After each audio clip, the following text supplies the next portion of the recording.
All right, welcome everybody to day 2 of the Kyle Rittenhouse murder trial. We are back at it again. We are right now in what I believe is just a brief break. This is not the pizza break.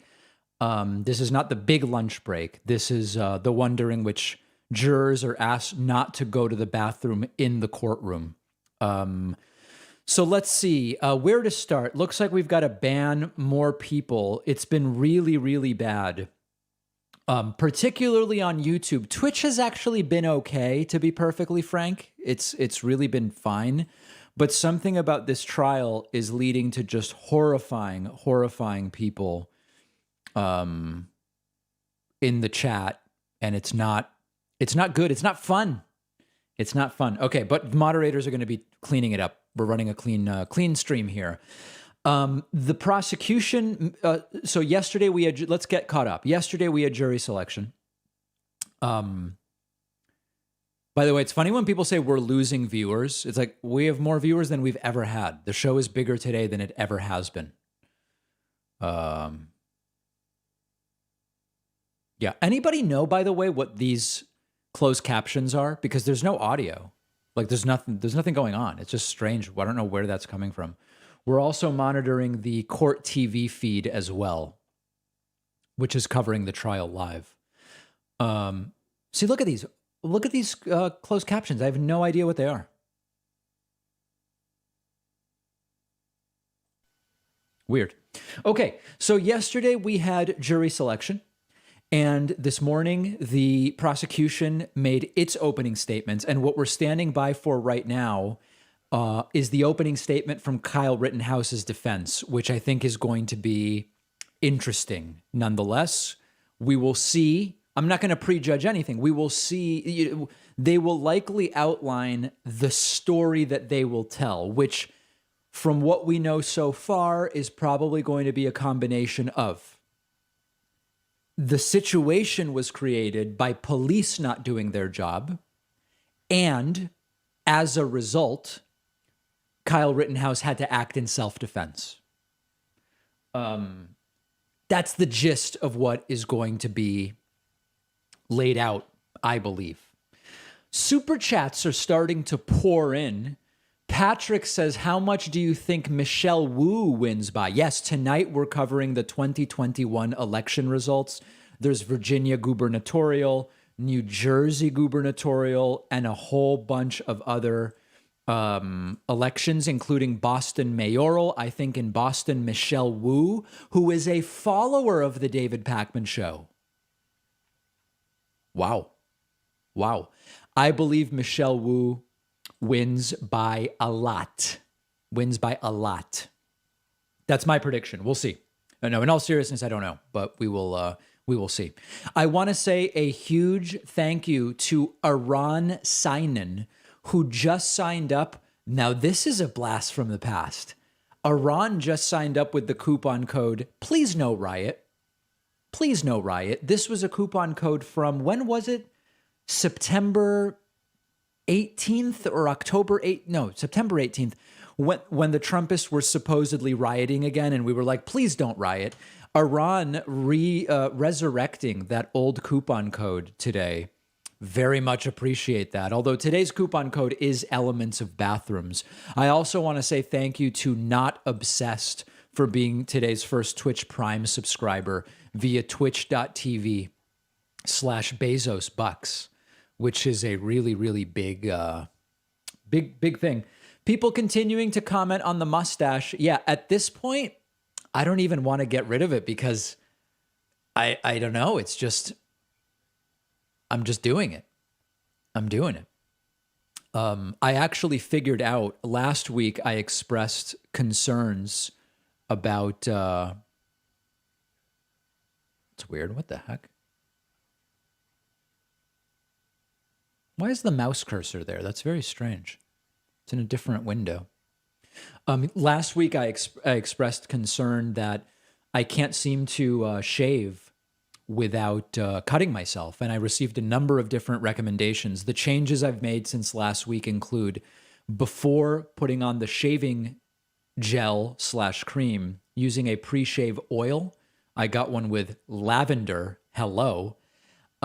That's been helping. Also, I didn't realize that down in this area, I actually need to go up to go with the grain. I was just going down the whole way, which shouldn't even be legal. And in fact, I think in the Dakotas, it's not legal. And then in addition, I was using like a 45-degree angle with my double-sided safety razor. I did some research, and I guess you only want to use a 30-degree angle. You want to use the least angle while you're still able to shave. So 3 changes, feeling really good at the change about the changes, and barely cut myself yesterday. So very, very exciting. I want to say thank you to Breezy and Sheldon Black for the new Twitch Prime subscriptions, numbers 3 and 4 today. Of course, always appreciative of that. As we wait, let's see if we can get a sense. Let's go to the Court TV feed and see what's going on, what's being said so far. Those conflicts in testimony and evidence compared to the videos and the limited stuff that the state's going to be able to put forward, the jury's going to have to decide what the truth really was. And that's hard. I agree, Josh. This jury does have a tough job to do. Would you say that it will probably come down to whether or not Joseph Rosenbaum was still a threat to Kyle Rittenhouse, or was ever a threat to Kyle Rittenhouse? The reasonableness of the threat and how a threat evolves over time during an incident is going to be subject to a lot of speculation and analysis. The defense is going to provide that Kyle Rittenhouse was never given an opportunity to escape, and that the assault that Mr. Rittenhouse was about to receive. All right. So monitoring a number of different analyses and expecting them to go back very, very soon. We'll keep it here for now. More super chats coming in. Blah says, my QAnon friend said there shouldn't be any elections until it's fixed. Yeah, I mean, what a delusional position. Stop all elections. Taylor Neal, Psy D, says, I feel your pain, David. I've fully embraced the beard life a year or so ago. Haven't looked back since. And Will Woodruff says, would Biden say, let's go, Brandon, in public, effectively troll Trumpers? By the way, keep rocking the mustache. Thank you. I think let's go, Brandon should just be ignored because it's so stupid, quite frankly. Let me get to a few different elements. These are things that are going to be on today's podcast, which I just finished recording, YouTube clips, etc., etc. Let's go through a few things. First of all, listen, guys, Joe Biden was falling asleep during yesterday's COP26 opening speeches. I don't think the left gains anything by denying the obvious. He was falling asleep. He was nodding. He was dozing off, okay? His eyes close and close and close, and then his head actually starts rolling forward. Someone realizes it and comes over and seems to ask him something. Maybe, does he want more coffee or whatever, or maybe just to wake him up.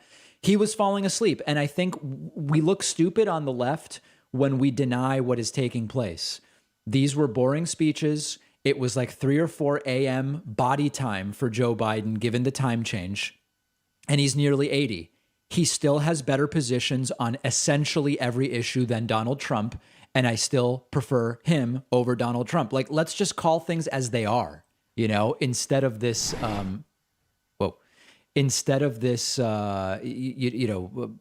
idea that he wasn't actually falling. He was falling asleep. Okay, that's it.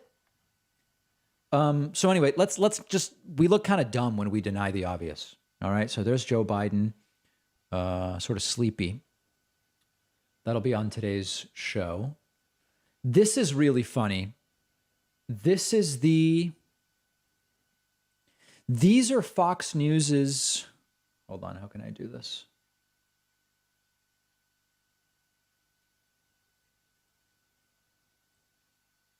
Here we go. These are Fox News's guidelines for the annual stockholder meeting, and they're like so strict. It's so funny. We're going to go through these in detail, but Fox News has all these hosts who are just going completely crazy because of the vaccine mandates. Not only does Fox have a stricter vaccine mandate, look at the rules. Like, just to go to their annual meeting, you need to do an in-person symptom screening.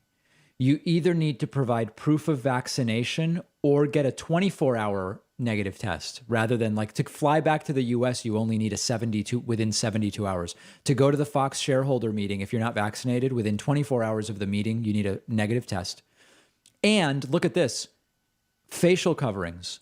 All stockholders must wear facial coverings while inside buildings at all times, period. Like just vaccinated or not, you got to wear a mask. And once again, the Fox hosts not wanting to talk about that, but talking about how terrible all of the vaccine mandates are. That leaked. That's pathetic. We're going to talk about that on the podcast today. Couple other super chats. The backwards mic is freaking me out a little bit. Yeah, we have. I like to sample different microphones. We've got to keep banning people. Ban. Your Honor, before we here we go. Proceed to the defense opening, it's my understanding that counsel is going to be showing videos to the jury. Okay. These aren't evidence yet. I don't know what's going to be shown. Oh, wow. And I think it's unusual procedure. I've often considered using exhibits in my opening statement, and I think it's generally accepted that they're not evidence yet. So we can't be showing them to the jury unless they're in evidence, and we don't have any of this in evidence yet. So I would object to that. Fair point. He does need to tell you what he intends to show. I got to turn things on here. He does need to tell you what he proposes to show, and me too.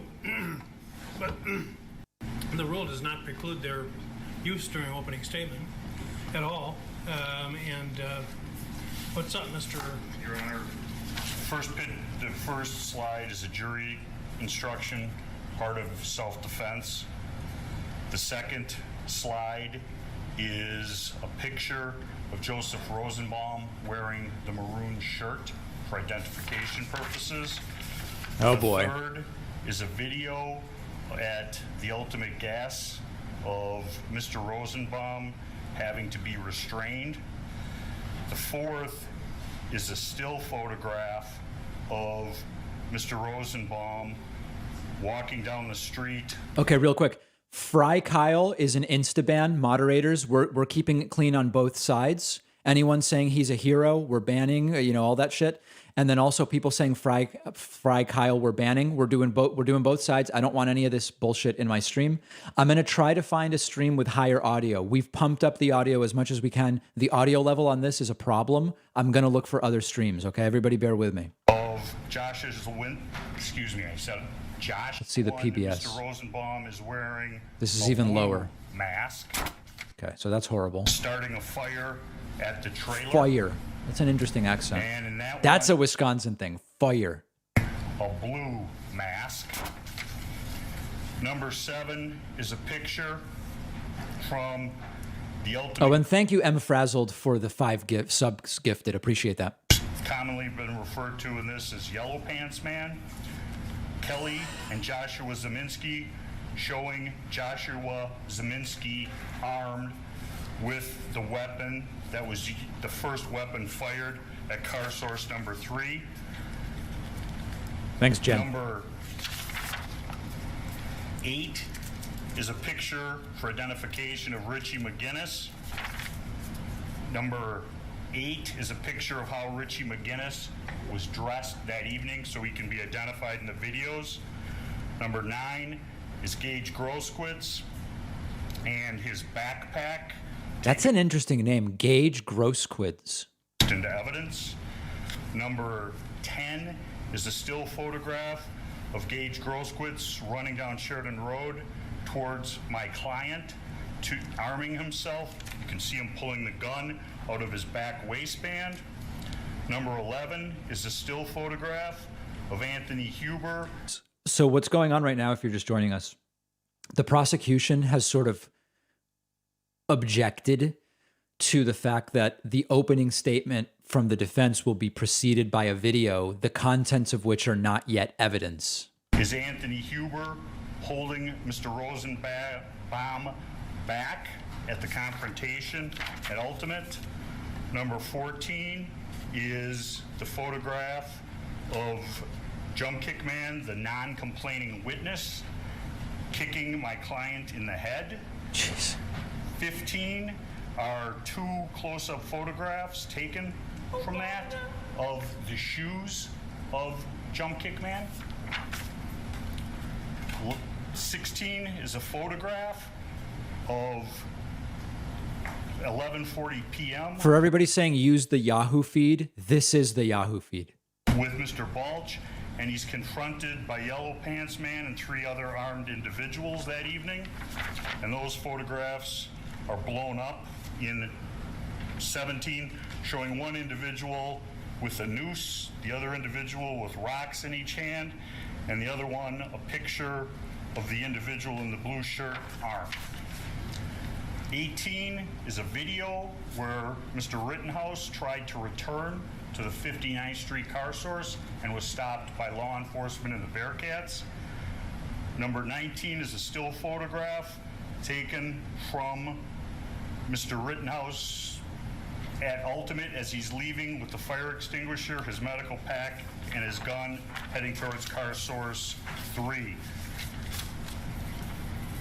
20 is the video, what's called the infrared video, with Kelly Zeminski, Joshua Zeminski, Rosenbaum, my client, and Richie McGinnis circled and identified.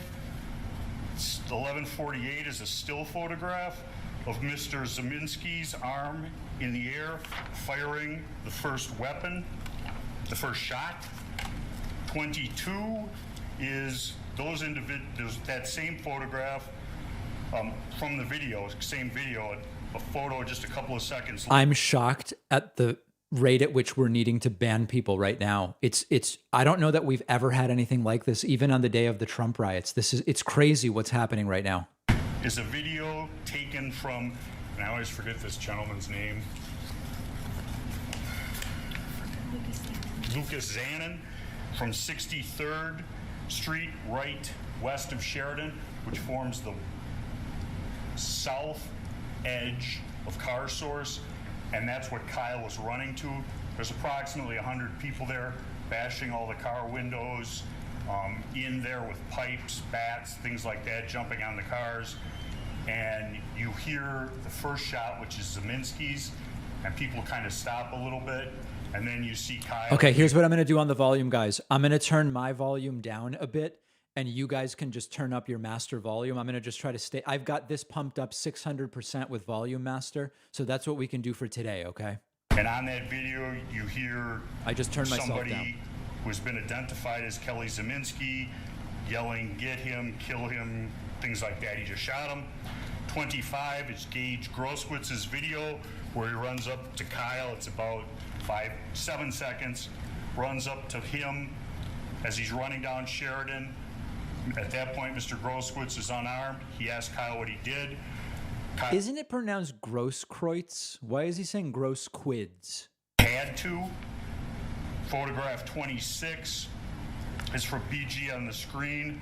Photograph of an unidentified individual in a white sleeveless, or what's commonly referred to as a wife beater shirt, hitting Mr. Commonly Rittenhouse described. in the head, knocking his cap off. And then right after that, you see the next photograph from that video of circled Mr. Huber picking up after a skateboard, which he had used to strike my client in the head. The next photograph is a still photograph of an individual running up to Kyle as he's on the ground. There are several individuals in that photograph. One of those individuals being Jump Kick Man, approaching from Kyle's right. And the next photograph is him kicking Kyle in the head. Right. 30 is the picture of the close-up of that and the shoes. 31 is a photograph of Mr. Huber striking Kyle Rittenhouse in the head with his skateboard, held by the trucks in his right hand. Held what? The trucks of the skateboard. You know, did I look like I skateboard? They're called trucks. Okay, wheels. To me, they're wheels. Fine. The wheels with his right hand while he's grabbing Kyle's gun, his bare hand, touching Kyle's gun with his left hand. The next photograph is depicting Jump Kick Man getting up from the ground. Mr. Huber with his hand once again on the gun going forward and still having his skateboard. 33 is a close-up of that photo. 34 is, you can see the strap on Mr. Rittenhouse's gun being pulled taut. Mr. Groskowitz running into the frame from the right of the frame. Next is Gage Groskowitz standing in front of Kyle Rittenhouse with his hands up. Kyle does not shoot. Next, Gage Groskowitz lunges forward with his right hand pointing directly, and that is when the shot is fired. And then there's a picture of Kyle Rittenhouse on the ground, individuals approaching him, one with a pipe, one with his hands up. He backs them off, does not fire. 11:51, him video trying to turn himself into the Kenosha Police Department and turned away. And the final is a photograph from the Antioch Police Department surveillance cam at 1:20. If you're just joining us, this is defense counsel listing the images and videos that will be part of something they will play leading into their opening statement. I guess we don't need any witnesses. Well, we've got the whole trial there. I thought the opening statement was supposed to be a summary of the evidence, not the evidence itself. This is, I think we're up to 41 videos and photos that are going to be seemingly introduced through the testimony of Attorney Mark Richards. This is a highly unusual procedure, Judge. Both sides will have the opportunity to call witnesses to talk about these things. We will have an opportunity in closing arguments to characterize these things. But to give the jury what... Let's see what the judge decides. I like this argument. That these things are all the evidence, or even that a lot of these things are relevant. But for the opening statement to essentially be the entire defense case and all the evidence, showing it to them is highly unusual. I took the approach in my opening statement, and I guess I was not pushing the envelope as far as I should have, but it's always been my approach that I will describe what I believe the evidence is going to be, but I'm not the witness. I'm not giving them the evidence. That's what the testimony's for. We've had a stipulation as to the authenticity of a lot What do people think? Is the judge going to allow this video or not? They're admissible into evidence. It does not mean we're conceding relevance to those things, and I anticipate that there will be some arguments as to the relevance of a lot of these things. We've already had some arguments about some of these things. So, you stressed... Oh, boy. Oh, God. It took 5 minutes for him to list all of those things, let alone what it's going to take to actually show them and play them for the jury. So I think as a general policy, Your Honor, and I understand it's not necessarily the law, but witnesses should be presenting evidence, not the attorneys in their opening statement. So I object to this procedure. I think it's overly long. It's duplicative of what the evidence is going to be. There'll be an opportunity through witnesses to present all of that. I think counsel should be describing what he thinks the evidence is going to show. That's appropriate. But showing them all the evidence this way, why do we even need witnesses at this point? I'll get up and I'll play all the videos I want to play. They'll play all the videos they want to play, and then we'll just be done without any testimony. Let's see what the judge says. That's not the way this trial should work. So I don't think this is a proper procedure, Your Honor, and I do object to it. Okay. Well, first of all, are you going to be able to authenticate each and every one of these? All of these come from exhibits that have been agreed or stipulated to their authenticity. And they're all going to be relevant? They all are relevant. They've all been... Just trust us, Judge. Let us show the video first. I've already heard about by and large. The standard is not what you did or what you can do or could do. The standard is what the law allows, and I can remember oh boy, studying this 50 years ago, that this was an acceptable way with judicial permission to make an opening statement. We see it more in civil cases than in criminal. It's not customary in yikes, criminal cases, but I've seen it done by your office. And I have to say that you're right. This is a record number in terms of the numbers. But on the other hand, there's a large number of crimes being charged and separate acts that are being asserted This attorney's with respect to loving both it. the acts that the state alleges were unlawful, and the defendant's claim of self-defense. So, given that they do appear all to be relevant and they've been agreed as authentic, then I don't see any reason that I should interfere with his And right. also, you can't call the victims victims. Mr. Binger makes a good point in reinforcing my comment that this is supposed to be brief and informative. So I keep don't it. think I'll be any longer than him, Your Honor. Bless you. All right. Anything else? Yes, Your Honor. One of the motions in limine I filed, which was not objected to by the defense, is that there be no reference to any pending or prior criminal cases or convictions with regard to Joseph Rosenbaum. The parties are aware, the jury is not, that there was at the time of his death a pending criminal case between Joseph Rosenbaum and his girlfriend, Carrie Ann Swart. Oh, no. And there was a bond condition that prohibited Mr. Rosenbaum from having contact with her. They're going to impeach one of the people involved here with unrelated complaints and proceedings. Now, I made a reference in my opening statement to the fact that Mr. Rosenbaum saw Ms. Swart that night and was basically was not allowed to stay with her was not able to stay with her that night, so he left her residence. And I purposely worded it that way, Your Honor, because there are many reasons why someone may not be able to stay at someone's residence. It could be because of a bond condition. It could be for a myriad of other reasons. It's my understanding from an off-the-record discussion with counsel that he intends to go into this. He believes I've opened the door to it. I wanted a pretrial ruling from the court on this issue. We got one. And I'm now raising it because if it's going to be mentioned in the opening statement, I think this is the time to address this issue rather than in the middle of an opening statement. So I'm bringing it back up again. I do not believe that my statement opened the door to it. And frankly, my statement is not evidence.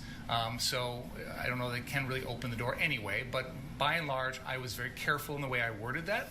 And I don't think it opened the door. I don't think, regardless, this is a relevant issue for this trial. Mr. Rosenbaum's conduct with regard to Ms. Swart has nothing to do with what was going on the street that night.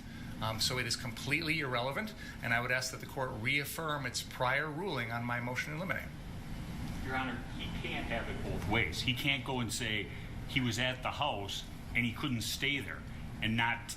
Why can't we tell the jury why? Because there was a no contact order. It's not appropriate. He thinks he didn't open the door, but he danced through the door. Is this guy Canadian? The hospital.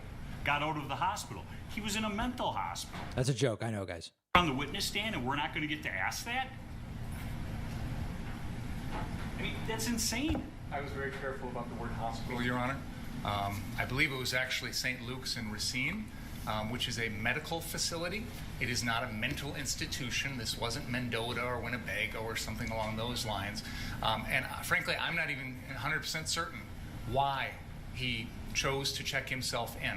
But again, whether or not Mr. Rosenbaum needed a new kidney or needed medications for mental illness or was going in to have his blood pressure checked has nothing to do with the events of this night. And frankly, it's just a backdoor way of attacking his character and suggesting to this jury that somehow because there's going to be an allegation from the defense that he had some sort of mental illness that had something to do with. I'm going to tell you guys, this is not looking good for the prosecution. None of this is looking good for the prosecution. That, and we can go down that line and we can talk about whether mental illness contributed to his behavior. What was his diagnosis? What medications were he on?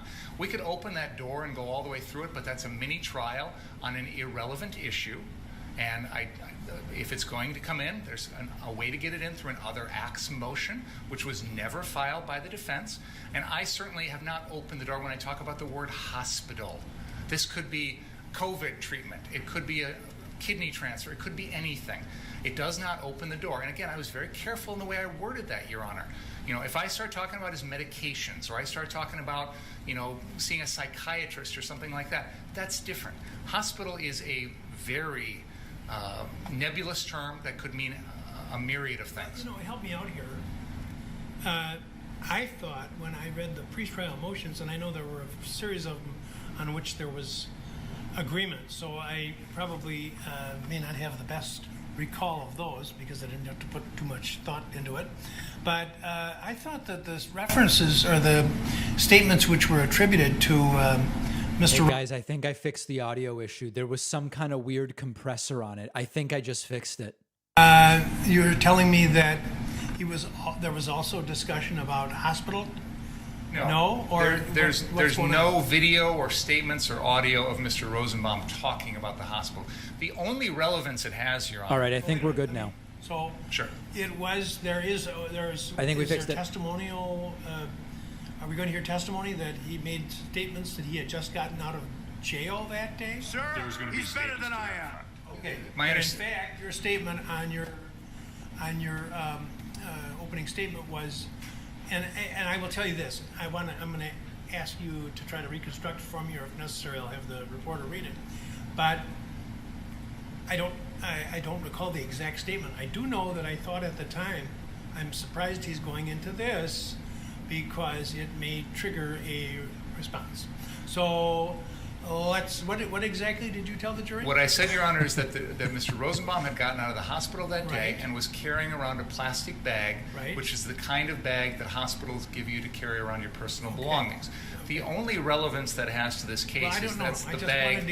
wanted to get Sure. the statement. Yeah, and I Now, was doing that because okay. the bag comes in, and Okay. that's the only I understand. relevance. Okay, now, and you also made a statement about his being with the person by whom he was allegedly bound not to have contact. That's true. And do we know the exact scope of that order?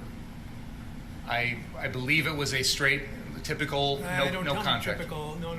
We can look it up, Your Honor. Yeah. Well, what did you say about it? What did you say about it? What I said is that he had seen her after he got out of the hospital, Right. that he couldn't stay with her, and so then he left and essentially came downtown. And Ms. Swart will testify, Why and did she you will say talk. that he couldn't stay with her? I'm sorry? Why did you say that he couldn't stay with her? I said that because it explains why he left and came downtown. He's got a hospital bag, Your Honor.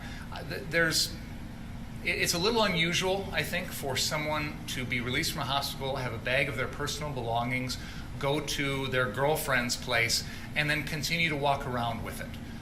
That's a little unusual. We know what was really going on. And by the way, how do we know that he had been there and had left? Is she going to testify? Yes. Okay. Yeah. And so she's going to talk. Does the judge have any memory about the things that have been argued about this before? I mean, just like everything about this is bizarre, and it looks very good for Kyle Rittenhouse. Defendant. There's been some allegations out there that this is a Molotov cocktail, or it's got chemicals in it, or it's got something that could cause the defendant harm. It had toothpaste, mouthwash, a water bottle in it. That's the narrow. Now, did the mouthwash have fluoride or not?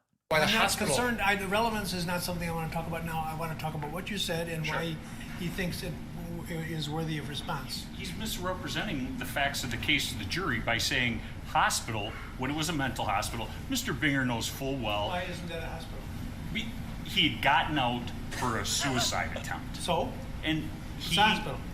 And let the jury know what type of hospital it was.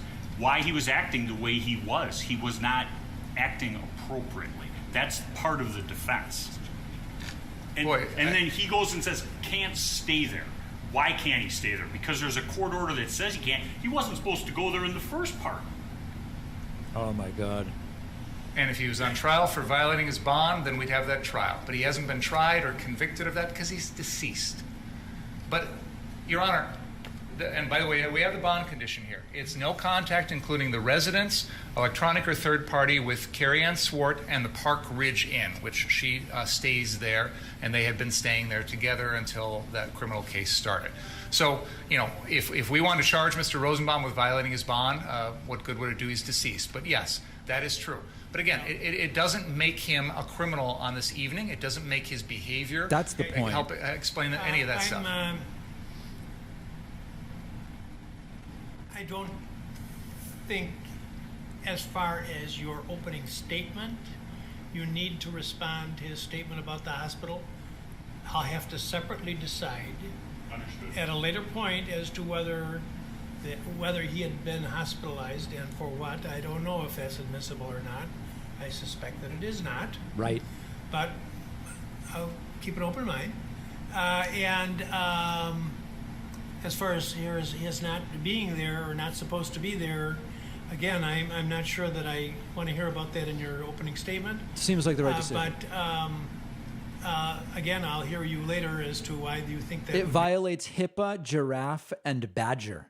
My client traveling here from out of bounds, Right. and he's trying to say, oh, he had a good excuse for not being at home. He couldn't stay there that night.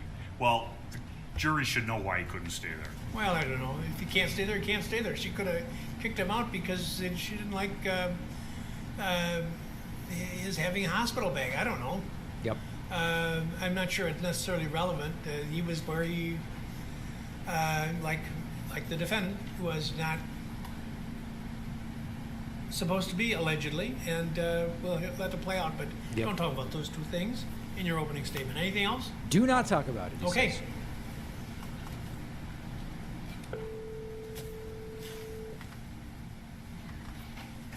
So now they are going to bring in the jury. The opening statements from defense counsel are going to start. I want to say thank you to C. Missile for the Twitch Prime subscription number 16 today. Also, a huge thank you to Bo Lungberg subscribing today on my website with the coupon code Felony21, new member number 17. As the jury comes in here, I just want to remind you guys, we're doing multiple streams today, second day in a row of the Rittenhouse trial. I will be back tonight at 8 p.m. Eastern time with the results from Virginia, New Jersey, and a bunch of different mayoral races. I would love it if you supported the work we're doing and the triple duty, discharging our duty on the multiple streams plus the podcast. Get a membership on my website, joinpacman.com. It's dirt cheap. And if you want to make it even even cheaper, use the coupon code Elements of Bathrooms to save 69%. I will thank everybody who signs up to the best of my ability to pronounce the names of the folks who sign up. Kyle Rittenhouse looking a little tired here. And we are going to see now the start of defense opening statements. Defense opening statements. The jury, of course, kept off camera, as is typical. Thanks to Jakey Stark for grabbing a Twitch Prime subscription. Very much appreciate that, Jakey. Super chats continue to come in. They'll be up on the screen. The bringing up of a mental hospital, especially due to suicide, seems like a disgusting attempt to weaponize existing prejudice. Absolutely. Absolutely. Defense attorney seems to have a lot of aggression. Absolutely. Absolutely. All of these things true. This is defense counsel. This is the defendant, Kyle Rittenhouse. I'm not sure who this woman is here. Maybe another attorney. Thanks to Klinkhammer for grabbing a Twitch Prime subscription, number 19 today. Very much appreciate that. All right, good. Welcome back. What did I say? 10 minutes, right? Judicial time. When you're dealing with, what do we got? 5, 6 lawyers in the room? What do you expect? All right, let's go, Mr. Also, thanks to Alpha Omega for the sub. May it please the court, ladies and gentlemen of the jury, good morning still for the next 10 minutes. This is my opportunity to tell you and show you what I believe the evidence will show. Whoa. You've heard the state's opening statement, and now I will give mine. We have two very different outlooks on the events of August 25th of 2020. Kyle Rittenhouse was present in Kenosha, Wisconsin on the evening of August 24th. He stayed at his friend's residence, Dominic Black. He saw on the live streams and things like that the events of the 24th. He saw car source number 1, as I refer to it, the one that's on the east side of Sheridan Road, burn. All of the automobiles burned, destroyed. He saw the looting going on. He saw the other businesses burnt down. And the next morning, he went down to downtown Kenosha to look at the damage. He stopped and he helped clean up at the old Ruther High School. I think it's called something else now, but when I was around here, it was called Ruther, and before that, Bradford. And he saw that. He met one of the owners from CarSource, and they talked. and they decided that they would offer their services, him and Dominic Black and Nick Smith, to help protect the property of CarSource. Ladies and gentlemen, the evidence will show, in spite of what the media and public statements and things like that have been, the evidence will show that Kyle Rittenhouse had strong ties to Kenosha. His father lived in Kenosha. His mother lived in Antioch, Illinois. Kyle worked here in Kenosha County at the Recplex in Pleasant Prairie as a lifeguard. He went downtown to clean up the graffiti. Him and Nick left there, and they decided to come back that evening and help CarSource Lot 2, which is at 59th and Sheridan, and initially CarSource 3 at 60th and Sheridan. And when they were doing that, they met other individuals who had come to town at the urging of websites and things like that, and then just a general, I would say, distaste for the destruction. And those guys from the West Bend area, Ryan Balch, Lakowski, Joanne Fiedler, agreed that they would all help protect the CarSource lot. He was basically doing community service. Initially, they went to the lot at 59th early in the evening.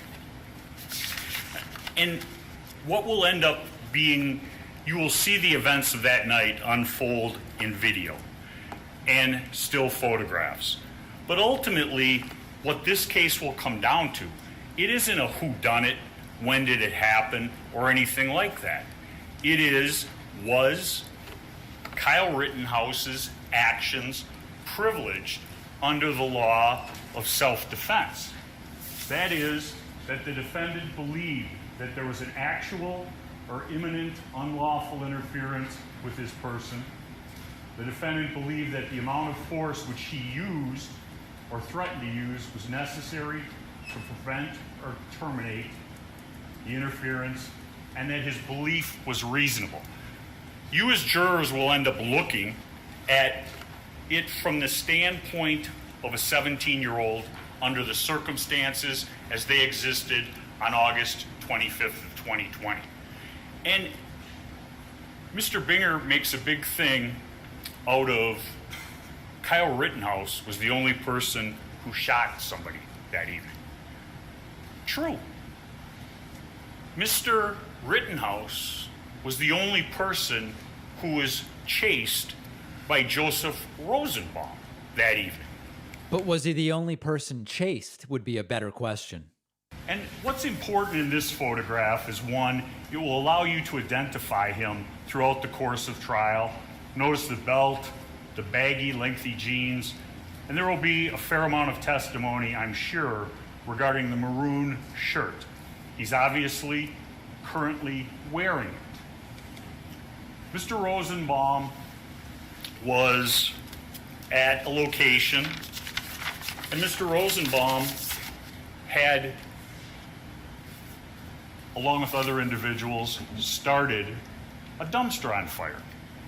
And when somebody put that dumpster that was very close to a gas station out, Mr. Rosenbaum became enraged. I'm going to go back. Is the sound on?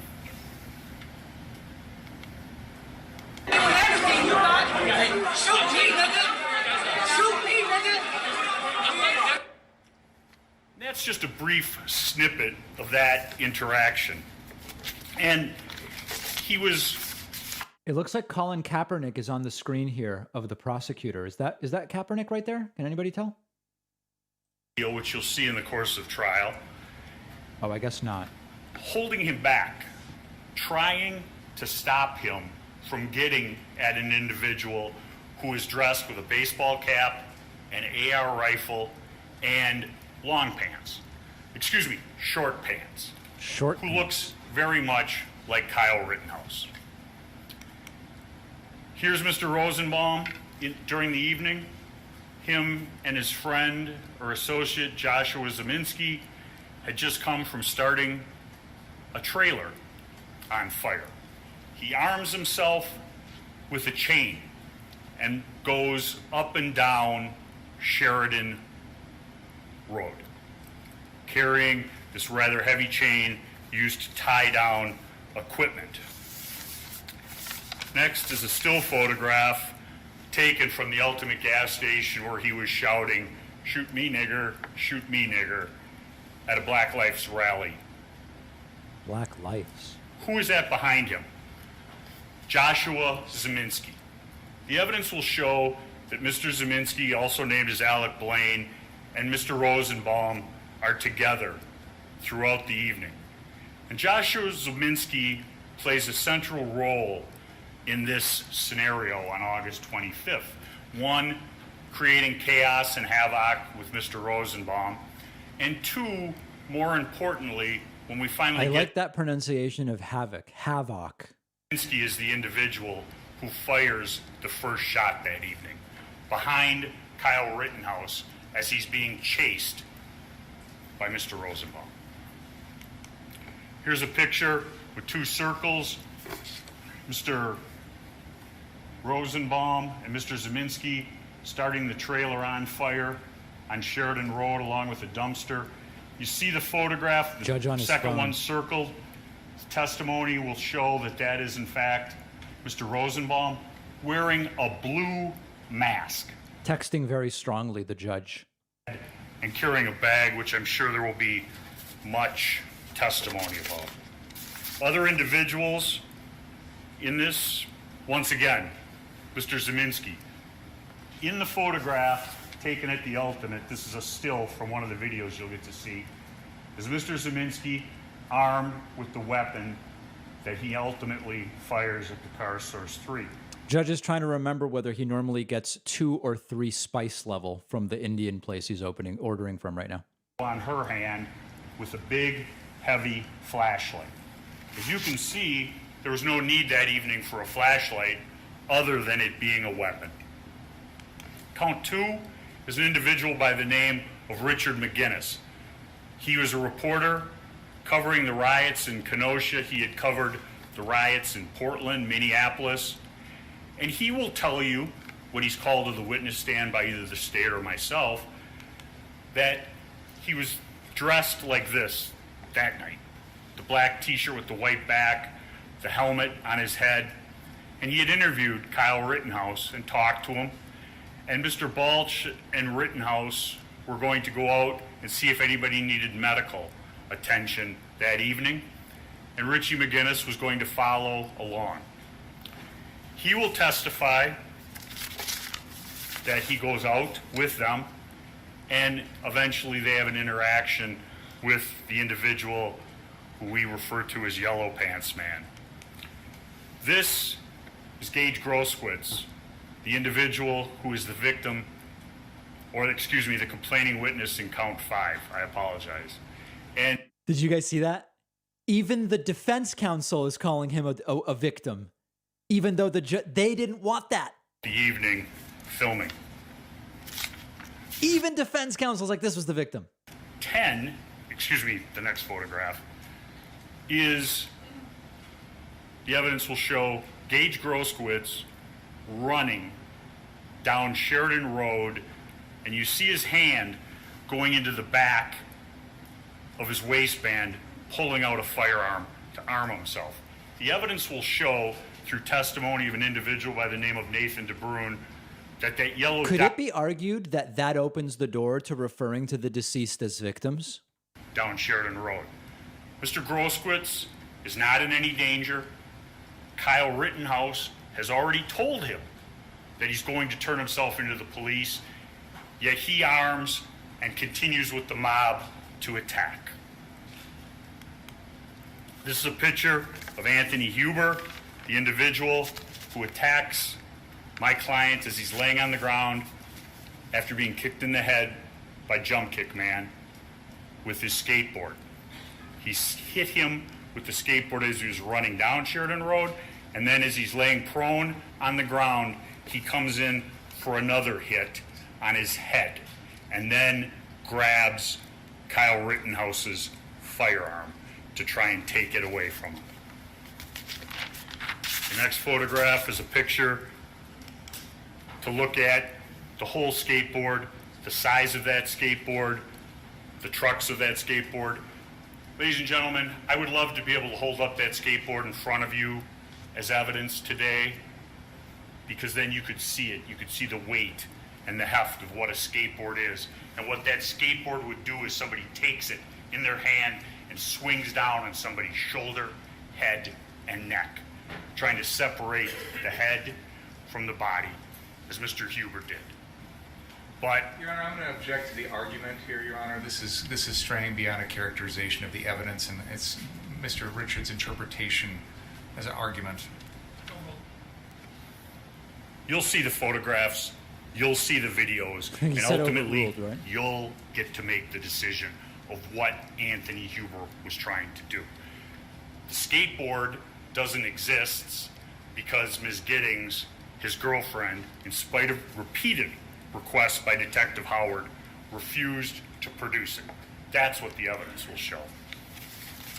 Mr. Huber, at the Ultimate Gas, holding back Mr. Rosenbaum, who is ultimately the individual who lit the fuse that night. Man I refer to as jump kick man or the non-complaining witness.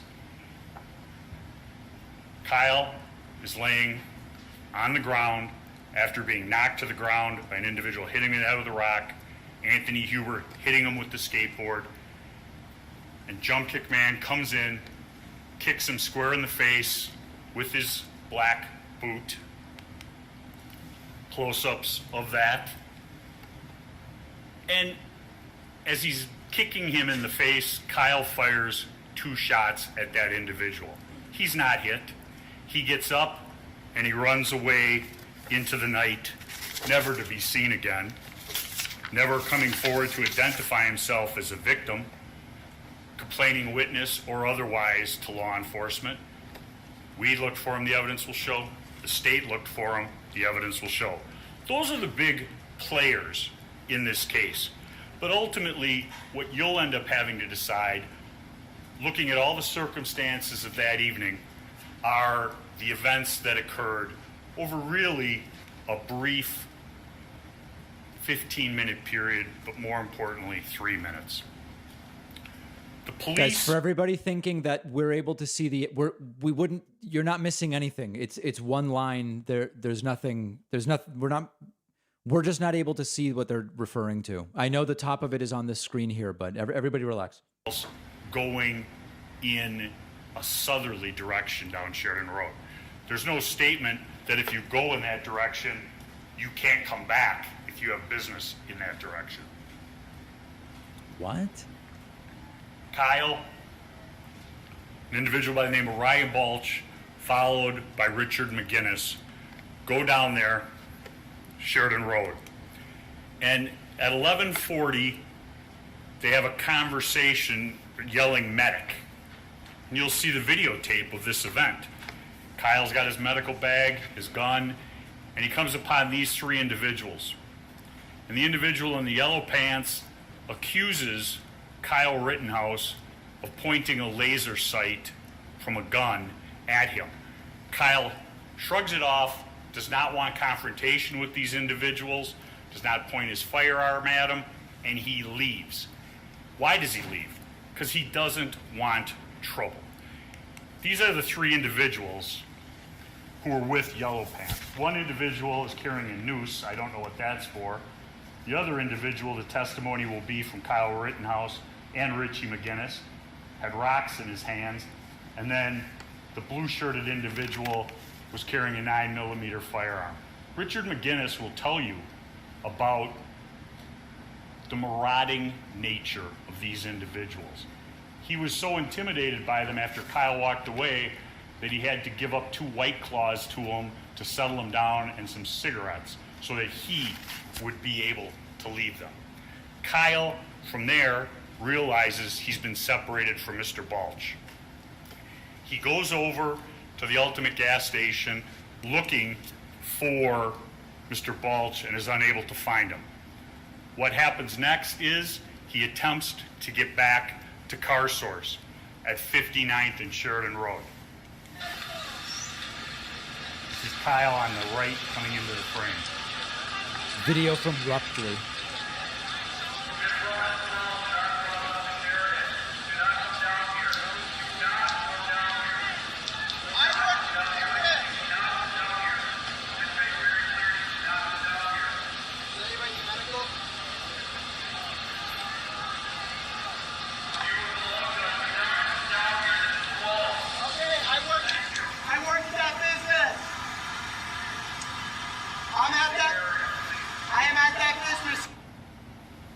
They don't let him pass. He goes back to the Ultimate gas station, and a few minutes later, at approximately 11:45, he receives a phone call from Dominic Black. Dominic Black informs him, the evidence will show, that they're breaking windows and starting fires down at Car Source 3. Go and stop them. He asks an individual for a fire extinguisher and asks the individual to go down to Car Source 3 with him. The individual gives him the fire extinguisher, but does not go with him. And Kyle heads down to Car Source 3.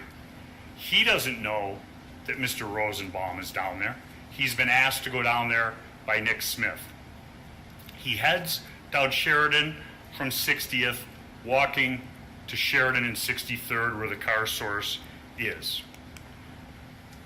That's a picture of him from a video leaving the Car Source at 11:46 p.m. approximately. He has his firearm, and he has, as you can see in his other hand, a fire extinguisher to put out the fires that are being started down there. This is an aerial photograph that the state had referred to in its opening, and it's actually started to roll, and you'll see circles in here. There's Kelly Zeminski in the green lettering, and that's a thermal image, excuse me. I don't think I get started. It starts very slowly.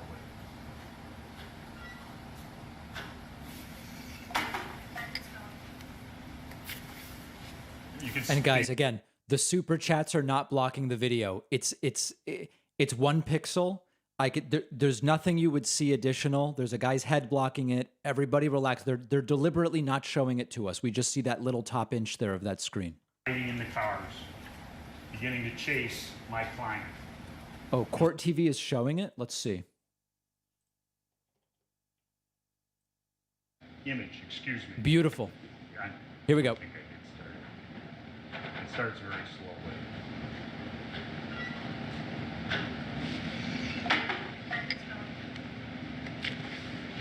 You can see people are labeled Richie McGinnis, and they head down.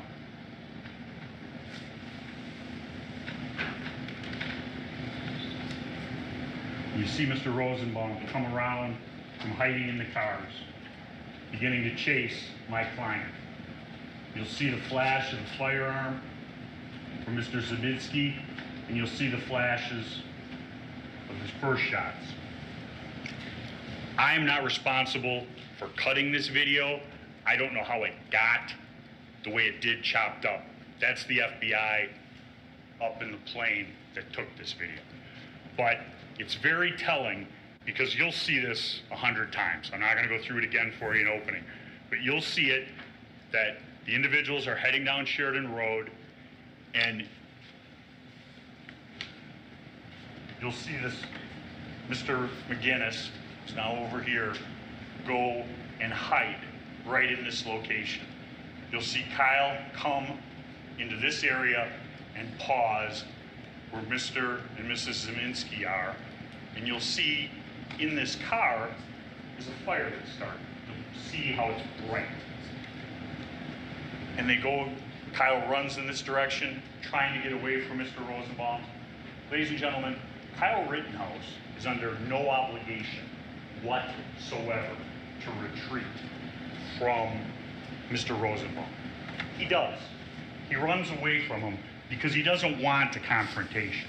He doesn't want trouble, which makes no sense with what the state says about him hunting or chasing him down.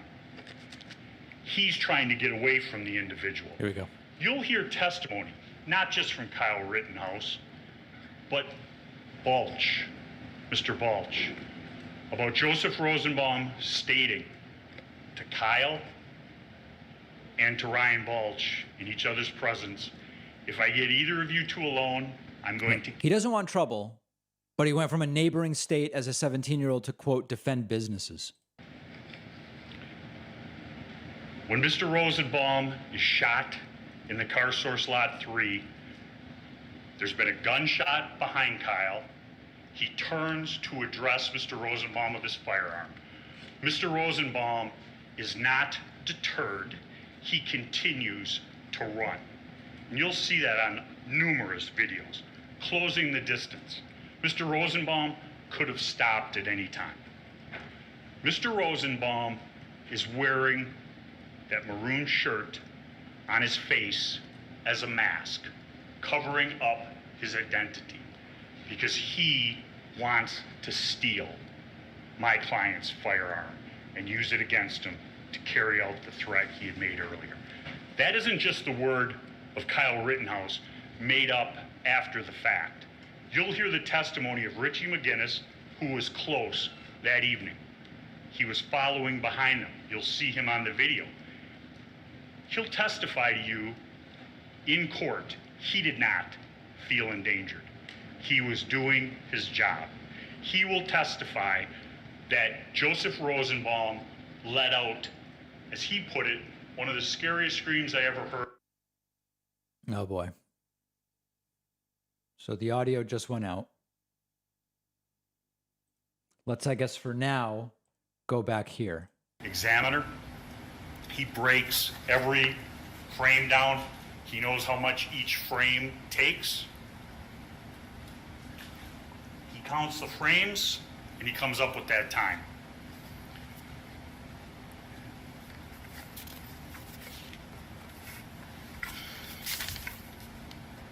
Okay. Next photograph. Let's go back, see if they have the photographs here. Of a second. We're back. From first shot to last shot. Those shots will be those measurements will be put forth by Dr. John Black, who's a certified video examiner. He breaks every frame down. He knows how much each frame takes.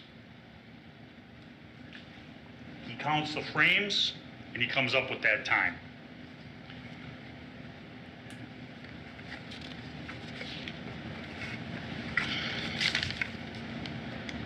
Next photograph, 1148. That's car source 3. You see an individual right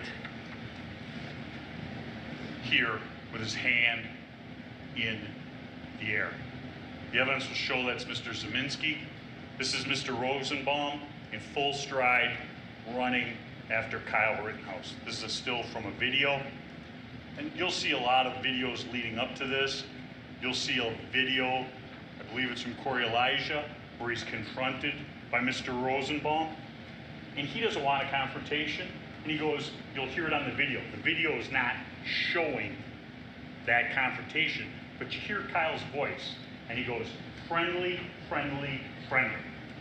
He thinks because he's giving medical attention and helping people out, that people don't have an animosity against him. He's wrong. But that's the belief in his head, and Mr. Rosenbaum chases after him. And I believe that the state will want to say, why did he go down there? He went down there because Nick Smith asked him to. Why didn't he keep running? One, you don't have to run. But two, I'll show you a video from 63rd looking back onto the car source lot, taken by an individual who will testify and his daughter. Next photograph, circled again, Zeminski with the arm up, Rosenbaum in full stride chasing and an arrow pointing to Kyle. This is the video from 63rd and Sheridan Road.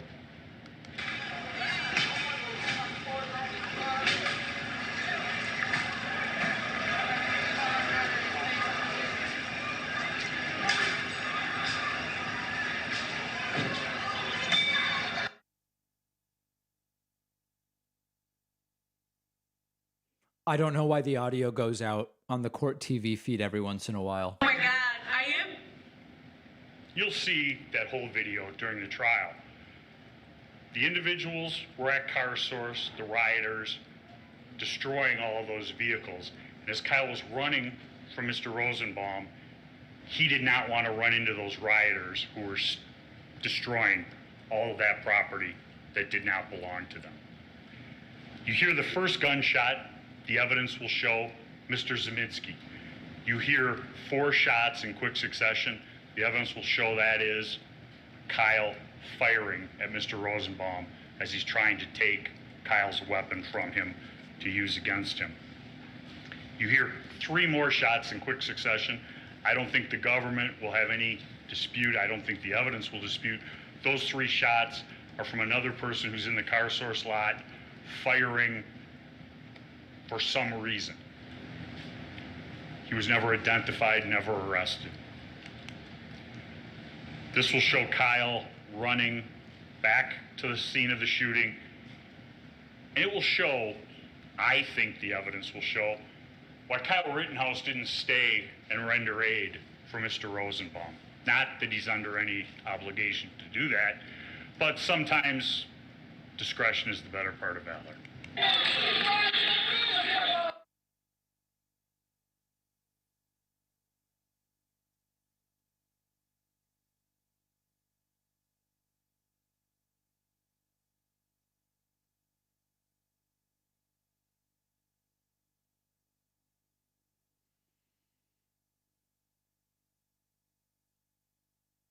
Okay. The individuals who are yelling, he just shot him, shoot him, and you can see one of them with a gun, Mr. and Mrs. Zeminski. He begins running down Sheridan Road. He's not taking his gun. He's not threatening anyone as he's running down Sheridan Road. He's running in a southerly, I always get my directions confused, a northerly direction from 63rd towards 60th. What is at 60th? The evidence will show that is where law enforcement is, and that's where somebody would run to be protected from a mob that wants to kill him. The evidence will show this next video taken from Gage Groskwitz. He runs up to Kyle. At this point, he is unarmed. Kyle does not point a firearm at him, does not do anything to dissuade him from approaching him. You'll hear on the video the exchange, and you'll see it. Hey, what are you doing? You shot somebody? Who shot? Who shot? Hey, stop him! You see him running with the gun at the ground away from Mr. Groskwitz. Wow. Mr. Groskwitz came up on Kyle, got very close. Did Kyle point a firearm at him? Did Kyle shoot at him? No. All he wanted to do was get to the police. But the mob is closing in, of which Mr. Groskwitz is a member. The first individual runs up behind Kyle and hits him in the head with his hand, or a hand with a rock in it. This yellow circle shows Kyle being knocked a bit askew, but more importantly, his hat being knocked off. He's run all this distance, his hat stayed on his head.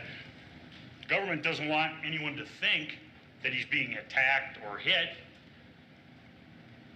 This still photograph shows that his hat is being knocked off. That's the first blow to Mr. Rittenhouse. He continues to run. The testimony will show that these individuals are running up on him. What's important in this photograph, the evidence will show, is on the left, the testimony will be that Mr. Huber is picking up his skateboard. Why is his skateboard on the ground? Because he has taken his skateboard and swung it at Kyle Rittenhouse's head for the first time. Hopefully each of these assertions they can actually prove, because, still images, okay. Fall down. The 2 red marks are, one, the individual who struck him first, and Jump Kick Man closing in. Kyle goes to the ground. This is a still photo from a video you'll see. What's important here, the evidence will show, is an individual. Kyle's on the ground within 2 feet. Kyle points the firearm at him, does not fire. The individual backs up. He's no longer a threat. Kyle does not discharge his firearm. The next picture. The unidentified complaining witness, Jump Kick Man, kicking Kyle in the face. Behind Jump Kick Man is Huber. Now he's picked up his skateboard. This is a photograph from a different angle, a different individual. And you see him running in Kyle's direction. There's the boot right before contact. Those are the boots that struck Kyle Rittenhouse in the face. Here is the photograph.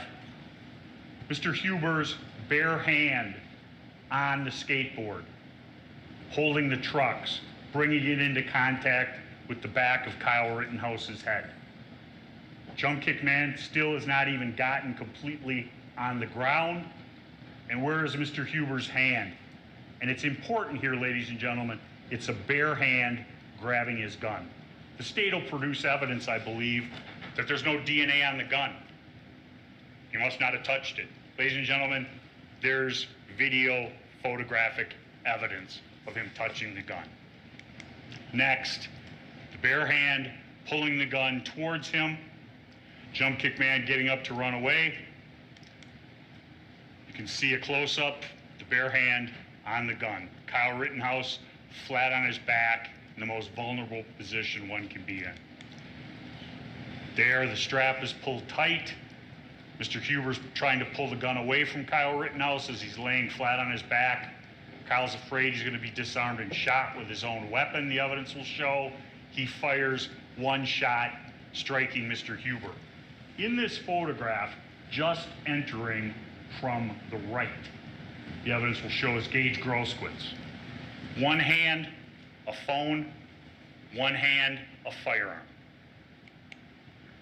Here's Gage Grosskreutz with his hands up. Kyle Rittenhouse does not fire. Look at the distance between them. Huber's skateboard has not even hit the ground yet. That's how fast all these things occur.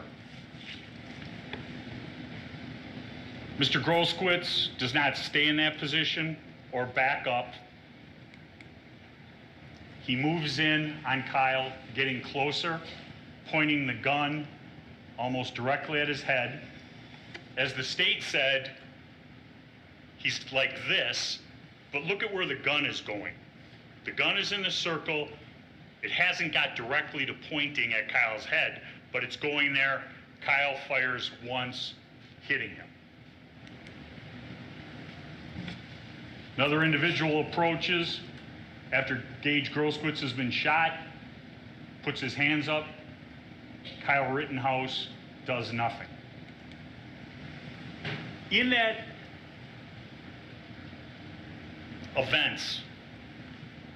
in event number 2, the whole event from first shot with Mr. Jump Kick Man coming in and getting the 2 shots to the time Gage Grosskreutz is shot in the arm is about 5 seconds. You'll have exact times of those shots, how fast it occurs. And after the shooting that evening, Mr. Grosskreutz was interviewed. He told law enforcement his story of that evening. The one interesting detail he forgot to mention was that he was armed when he got shot. He told the police that he had lost his gun as he was running down Sheridan Avenue. He didn't know that there were people out there like him videotaping and photographing everything. He had a gun in his hand, and that's why he shot. His statement says that The reason he went into the fray was because he had to stop Anthony Huber from beating Kyle with the skateboard. At 11:51, Kyle has gotten up. There are individuals around who are in that area who've come at him. He's pointed his firearm, backed them off, and he continues in a northerly direction down Sheridan Road to 60th.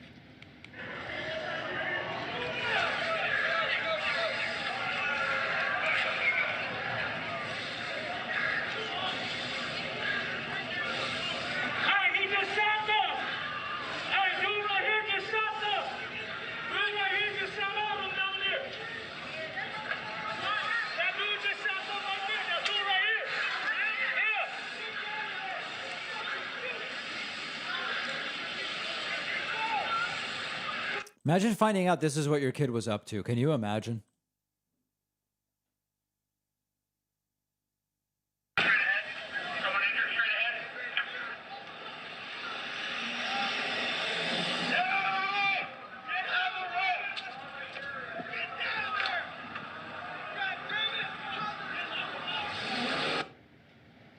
You see Kyle with his hands up approach the police car to turn himself in. The evidence will show that the police told him to get away from the car and go home. The police say that they pepper sprayed Kyle. Kyle didn't get hit with the pepper spray. He's not disputing that they might have shot pepper spray at him. That's why he backed up so quickly. He finally makes his way to car source 2 back at 59th, meets up with Dominic Black, the individual who sent him down to car source 3, tells him about what had happened. Dominic Black, I believe, will testify that he saw him. He was white as a ghost, sweating like a pig, and he was explaining what happened, saying he had to do it. It was self-defense. They talk about going home to Antioch. Dominic Black takes him home. They leave about 10 to 12, and at 1:20, Kyle Rittenhouse and his mother are walking into the Antioch Police Department, turning themselves in to the police, which is what he wanted to do here in Kenosha, but the way Kenosha was that night, with the police department surrounded by fence and things like that, he couldn't. He turned himself into law enforcement. He said from that day what he did. He's made no bones about that. He acted in self-defense, ladies and gentlemen. The evidence will show that his actions on August 25th of 2020 were reasonable under the circumstances as they existed that night, being attacked by Mr. Rosenbaum. The evidence will show, and the law is clear, he didn't endanger those other individuals. The government can refer to him all they wish as an active shooter. The only person he had shot was Joseph Rosenbaum, who had made threats to kill, had made numerous statements about ripping people's hearts out. He wasn't afraid to go back to jail.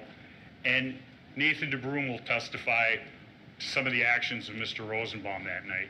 And he'll testify, and it was one of the more telling statements, I thought, in a statement. If there was trouble that night, Joseph Rosenbaum was there. And that's ultimately who visited himself upon Kyle Rittenhouse. The evidence will show he thought, probably, that he could get that gun from Kyle Rittenhouse. Probably. He was wrong. Kyle Rittenhouse protected himself, protected his firearm so it couldn't be taken, used against him or other people from Mr. Rosenbaum who'd made threats to kill. And the other individuals who didn't see that shooting attacked him in the street like an animal. Wow. So it's not even that he's not guilty according to these lawyers. He's almost like a hero. Thank you, Mr. Richards. Let's break for lunch, folks. I'm going to take... Let's go back to our other feed.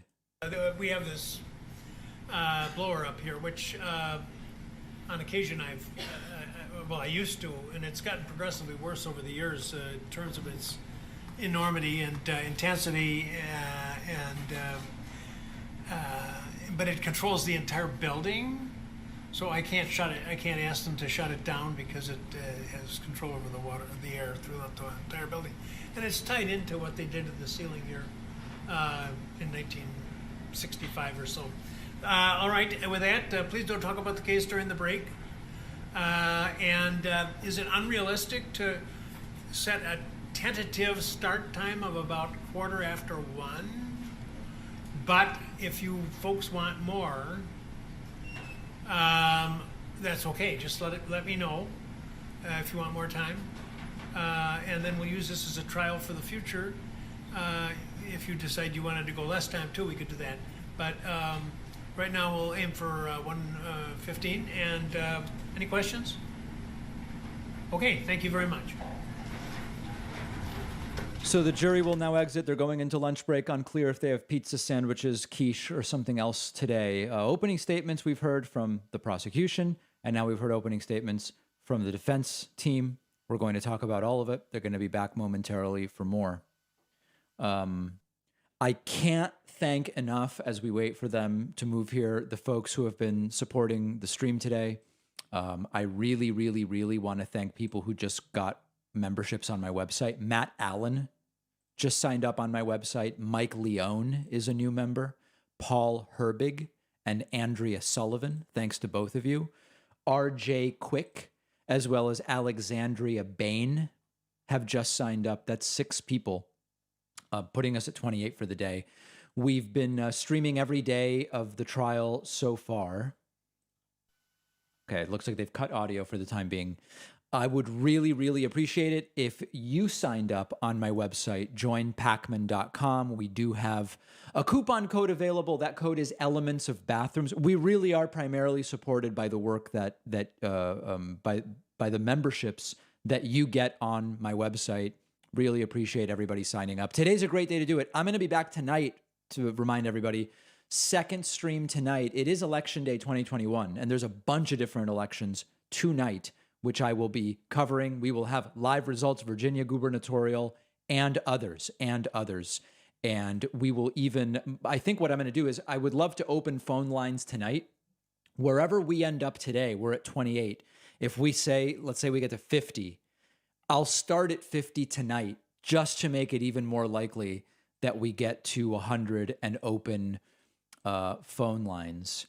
We are banning an historic number of people, primarily on YouTube, but some on Twitch as well. People are getting timed out. People are getting perma-banned.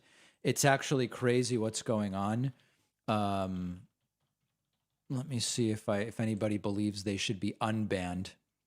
We can take a look. No, it seems like 6 people want to get unbanned. All right, let's do this real quick. A lot of people are asking to be unbanned. I don't have my mallet with me right now. Let's see. User Bob Juice Underfrank just typed boring in all caps about 50 times and they were banned. Then their unban request is Kyle Rittenhouse is an American hero. That's a permaban. Very, very easy. User Raving Mage said it was full-on self-defense and was banned, and then said I did nothing wrong. Yeah, I mean, it's just like that's we're banning people on both sides with that stuff. I don't know. I mean, it's like, I don't know. Let's pause that one for now. Yeah, a couple of these I'm going to unban because they are just expressing opinions about the case. Yeah, some of these I'm going to unban. Like, it's fine if you just are expressing an opinion. We're not going to do like the free Kyle is a hero stuff. Yeah, I'm actually unbanning quite a few. Yeah, maybe I'll even handle these off stream. Some of these are complicated. It's all kind of hectic. I know people are everybody's trying to make the best decision they can at the time. Okay, Jen here and Two Guys, One Shovel are new Twitch Prime subscribers, numbers 29 as well as 30. And I really do appreciate that. People asking what's the best coupon code. I think the best coupon code is this one, Elements of Bathrooms, which is a 69% off code. It's a really good code. I feel good about that code. Okay. Let me get to a few other things that I had, just a few little things different people might be interested in. This was, as many of you know, Andrew Yang will be appearing on the David Pakman show soon. This was an interview that was done yesterday. This was Peter Boghossian interviewing Andrew Yang. I got a little bit of a shout out. Let's take a listen. That's been of interest to me. So the right wing had a feeding frenzy on this story. And so this is partially how the game is played. So I put out a series of tweets. Here's a problem I'd like to talk about. So the president of Portland State University said that racial justice is the highest priority of the institution. Fact check that. You can put a link to it. And I'd like to have a conversation with people on the left. Not a debate. I'll even, it's no gotcha. I'll even tell you the question beforehand. Should racial justice be the highest priority of a public institution? Nobody would have that conversation with me. CNN, NBC, MSNBC, OPB, which is the Oregon Public Broadcasting, NPR, the Oregonian, nobody on the left would talk to me. So here's how the game is played. So something will happen. The right will have a feeding frenzy. You go on right-wing shows, you express interest, you'll even call on the phone, or you'll send emails, or you'll make it public to your Twitter. Please, I'd like to have this conversation with you. Nobody on the left will have a conversation with you. I shouldn't say no one, I take that back. One person, I've had conversations with him, his name is David Pakman. He's the only person on the left who'd speak to me. David's a good guy. Yeah, he'll actually have a conversation with you. All right, so that's cool. Andrew Yang is going to be on with us soon, and I think that that's going to be cool. Another little shout out. This is the new Leftovers podcast with Ethan Klein and Hassan Piker, and got a little shout out there as well. Take a look at this. It's so strange to see. It's like, dude, what I the just fuck? wish you would have more left You're leaning talking about Rogan here. people to challenge Tulsi them. Gabbard. It's annoying because I would like to watch him engage in a conversation with somebody that actually knows these issues. Yeah, I mean, he'll have like Abby Martin on every now and then. Liberals. He'll have Abby Martin on every now and then. He has Kyle Kalinske on every now and then. David Pakman When's is the last like, time he had any of those guys on? Like, I don't think I like recently. Pakman. It was actually relatively recently. Ooh. Who? Which one? I like Pac-Man. All right, so a little bit of a shout out there from Ethan Klein. Very, very exciting. And then let's see what else I have for you guys. Oh, thanks to David Montalbano, who just signed up on my website with the coupon code Elements of Bathrooms. Obama. Number 31 today at joinpacman.com. Also, thanks to Cyclone Force for the Twitch Prime subscription, number 32 today. Folks, the code is working. The coupon code is working. Please don't mess with me. It is working. One other element here that I wanted to play for you guys. This is the epitome or the epitome, as I once heard read off of a teleprompter. It was once pronounced epitome. It's epitome. I present this without comment, okay? Take a listen to this. This is on the podcast today. Very, very important clip. What's the most important issue in the governor's race here in Virginia? That I'm not An issue in the governor's race here in Virginia. getting back to the basics of teaching children, not teaching them critical race theory. And what is critical race theory? Well, I'm not going to get into the specifics of it because I don't understand it that much, but it's something that what little bit that I know, I don't care for. And I know nothing about it, and I couldn't be more against it. Have you heard that you don't? Well, that you don't like? I'm not going to.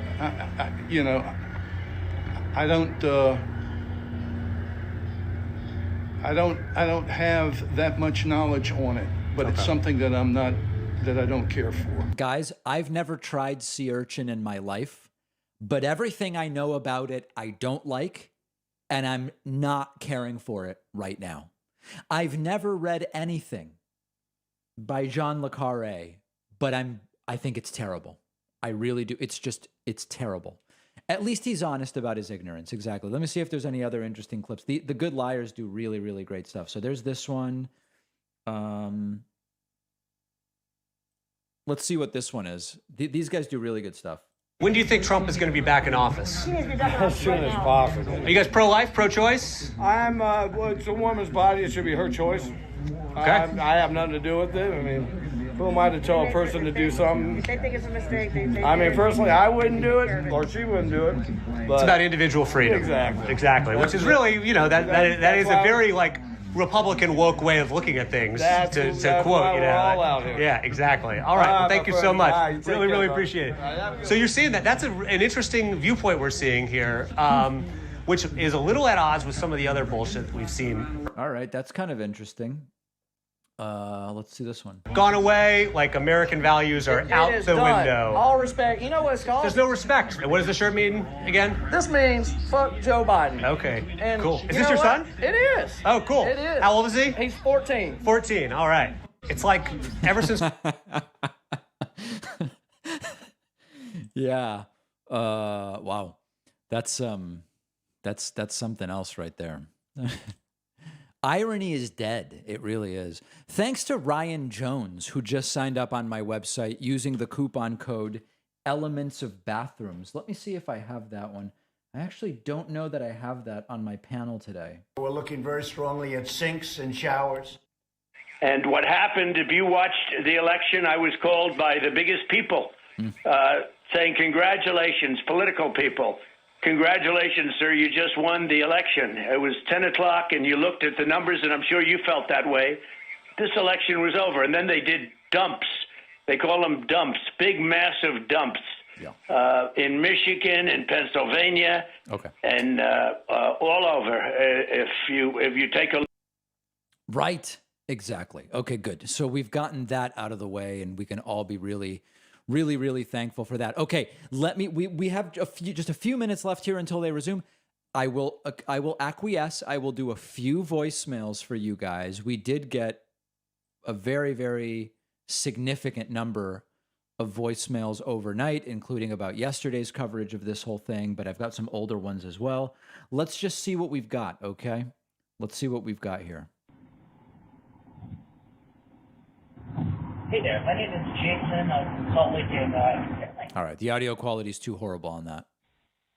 Hi, David. It's Vernand calling again from Toronto. I called you last night on a different topic. I was just listening to your commentary on Nina Turner losing her election race, and you did speak on a couple of theories on maybe on the left that were saying because she's more black or too black, and then you said you found that doesn't make any sense because Chantel Brown is also black. I would be interested to see the data. You know what? This is a 2-month-old voicemail. I'm sorry, 3-month-old voicemail. We're just going through the voicemail. And I don't remember exactly what I said. I can assure you it was nothing racist. Yeah.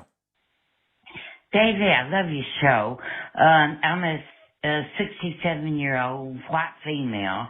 But I'm wondering why all your callers seem to me to be males. I'm not accusing you of anything. Do females not call you? Yeah, I mean, shows like mine skew male in terms of the audience. Overall, we believe the audience is like 70-30 male. But on both TikToks and Instagrams, we have a much more even split, where it's much more 50-50. I like this caller. Or what's the deal, but they all seem to be males. Explain that to me. Thank you. All right, very nice. I like that. Very nice, very, very nice lady.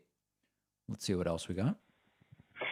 Hey, David. I had a question regarding vaccination and vaccinating children in divorced families. So I have an ex-husband who is just, he's not smart, basically. Okay.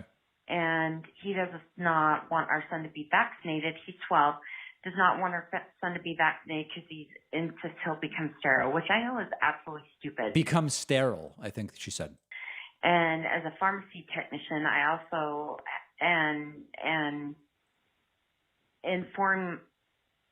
staying informed with not just your show, but overall watching, getting my information from many places. Okay, yeah. So that wasn't Whitney. It sounds really bad. Your ex-husband sounds like a real problem. And I don't know what to do about that. That seems like a major issue. David, what do you think about religion in terms of having like the right kind of philosophy to deal with economics? I don't really look to religion for economic ideas, quite frankly. Hey, David, it's Nug Wrangler. I'm tired of the word progressive, meaning that you're normal on social issues, aka you're not a bigot towards, LGBT and stuff like that. But you're not, the word progressive isn't being used to describe someone who's, either a social democrat or a democratic socialist. Either way, they're not, economically progressive. So I'm tired of the word progressive not meaning that. Okay. I don't even know what to say about that. Okay, just checking. Just checking, I guess, if the voicemail works. All right. Hey, Dave, it's Oz. I just want you to know that I am incapacitated right now. Okay, all right. I'm going to get away from that. Oz does have a drinking problem. It's not a joke. It's a medical issue. Hope Oz gets the help he needs. Yeah, David, there's something, I'm listening to one of these voicemails that you played, and the fellas just doesn't have the correct information about the vaccines. Yes, I'm sure you are right. That's absolutely true. And I'm seeing other videos where people are complaining that they're losing their job, that they can't work unless they get the vaccine. Can I point something out, please? Please. I want those people to remember something. Mm-hmm. The right-wingers in this country have pushed and pushed and pushed, dating all the way back to the 50s, for this right-to-work law scenario in all 50 states. And under that rule, the employer can fire you for any reason at any time, and even for no reason at any time. Right. You hate unions. You've done everything you can to eradicate and take power away from the workers. All these years you've done this, and now you've got the temerity to sit there and cry because your employer has said, guess what? You're either going to take the vaccine or you won't work here. Sir. Exactly. Grow up, pull up your man panties real nice and tight, and own what you've done. I used to be a union worker. I used to have a good living. I used to have benefits. I used to have a retirement. But no, you free trading, to hell with the worker, anything for cheaper labor, Republican Party took it all away from us, every damn bit of it. And you get that, you're still not happy with that. You're the same people that go out and complain about this guy's on fire. Illegal aliens, but yet who do you employ? And pay them under the table and destroy our social safety net. You don't contribute to the tax base. You don't contribute to workman's comp. You don't contribute to nothing. This guy should have a show. And you know the employees don't have the money to pay it on their own. So you're whining and you're sniveling, enough. Grow up and own what you've done over the last, since 1952, Please. When the first right to work state happened. That was Alabama. Look how good they're doing. You and your trickle down garbage. I'm sick of you people. Grow up, take the vaccine. I'm ex-military. You want to know how many shots I've had in my life? I used to walk down the line and get 12 at a time. No, you're not a scientist and you'll never know. And all this crap you keep buying from QAnon, you need to pull your heads out. But I am thoroughly pissed about the idea that you want to sit here and blame these employers after everything you've done to labor since 1950 and probably before that. Yep. You people are insane. I'm sorry, David, but it just burns my cookies. And I appreciate it. Have a good day. That's a hell of a caller. That's a hell of a caller. We got to clip that. I want to say thank you to Brandon Foster, who just signed up on my website using the coupon code Elements of Bathrooms and is new member number 34. Also, a huge thank you to Stephen Danks, who just signed up with the coupon code Sinks and Showers, which also is a really good one. Let me see if We're looking very strongly at sinks and showers. new member number 35. Also over on Twitch. No, nobody over on Twitch. All right. That's okay. Very much appreciate that. Let's look at a few super chats because super chats have been going crazy. Tyler says, Mr. Pacman, sir. Oh, hold on. Sir, I don't know. Mr. Pacman, sir, could you please have that caller on the show more? Yeah, let's actually see. Let's see if he's left other voicemails. Let me do a search. Yeah, so that same caller called in January. Let's listen to what he had to say in January. Yeah, hey, Mr. Pacman, I'm calling you from South Carolina. I was watching the segment on the Frank Lutz thing he was doing there with all those different Trump supporters. And one person in particular brought up right at the end of their comment about talk radio as being one of their sources for news. And a lot of people do this in this country, and I still think that's the reason the Republicans don't want to fix the infrastructure, because the longer you keep these people in their cars, the longer you've got to brainwash them. And a lot of these stations are the ones they get their traffic. That's an interesting idea. That's a very, very interesting idea. And then this caller also called in last week. Let's see what he had to say last week. Yeah, hey, David. This is Ike. I'm calling you from Charleston, South Carolina.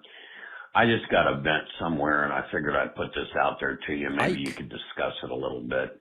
But I don't understand how it is through all the media and all the commentary and what's been going on that the Democrats can't get it done. The Democrats can't get it done. And don't get me wrong, Manchin and Sinema both deserve a swift kick in the pants, particularly Manchin and his corrupt family, his wife and his daughter as well. But we're losing sight of the fact that the Republicans have done absolutely nothing and are continuing to do absolutely nothing. Where's the blame put on them? Yep. All right. So this is a very strong caller. I like this caller. Very much appreciate it. New caller, welcome to call in anytime. This man is my spirit animal. Give that man your show. David, what is your stance on callers calling in repeatedly to ask a random question about yeah. Dion says those Good Liars interviews are a perfect example of what David should have on his show. Should be live with ability to interact through Super Chat. Exactly. Mr. Pacman, love your moderation strongly, sir. Calling him Kyle to emphasize youth. I went to college in Kenosha and he looks like a straight townie. I'd be in jail if I recruited a minor to protect my business, to protect businesses with a firearm. All parties in the attack could be guilty. Placing yourself in an antagonizing position and baiting an attack doesn't make it self-defense. That's what the jury is here to decide. Very much so. I'm confused if a group of people are attacking me and I have the means to defend myself, aka hitting me in the head with an object. What am I supposed to do? Let them hurt me? I'm confused. More complicated than that. Why did a minor have a gun, alcohol, and cigarettes out of state? When do you think Jump Kick Man will be introduced into the MCU?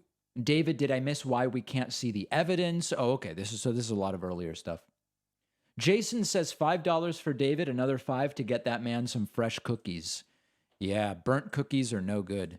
I want to say thank you to Lynn Riley. Lynn just signed up on my website using the coupon code BETTER21 and is new member number 36. I appreciate that. People asking, oh no, not again. How do you make an Amazon Prime account a Twitch account? You have to connect Amazon Prime to Twitch. Okay, it's very easy to do. Just Google connect Amazon to Twitch. Connect Amazon to Twitch. You go to Hold on. What is the exact link? Link your Amazon and Twitch accounts. Here, I'll paste the link. I'll paste the link in Twitch chat here. Okay? You just connect them. Here's how it works. If you have Amazon Prime, you get a free Twitch Prime subscription every month. It does not renew automatically. You can choose to use it on any Twitch channel you want. Could be this one, could be another one. Don't let it go unused, because then you just leave money with Jeff Bezos. Okay? I just pasted the link. I'll paste it again.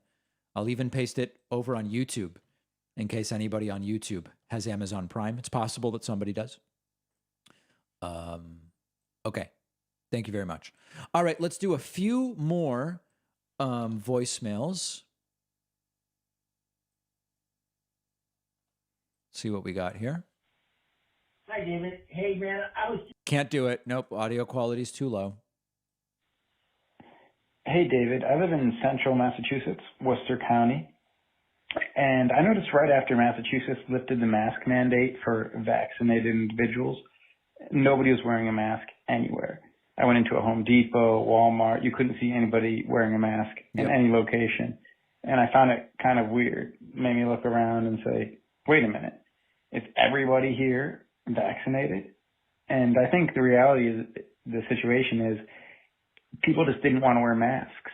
So the moment the government gave you an option not to wear the mask, everyone just took it, whether they were vaccinated or not. Yeah, of course. Yeah, we knew that that was going to happen. Of course.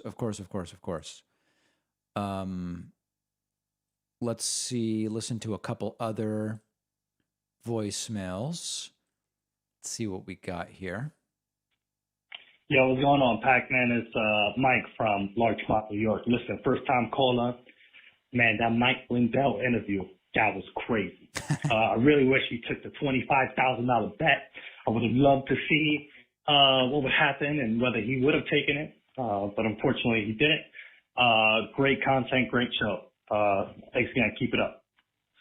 All right. Thank you very much. Appreciate that. See what else we got here.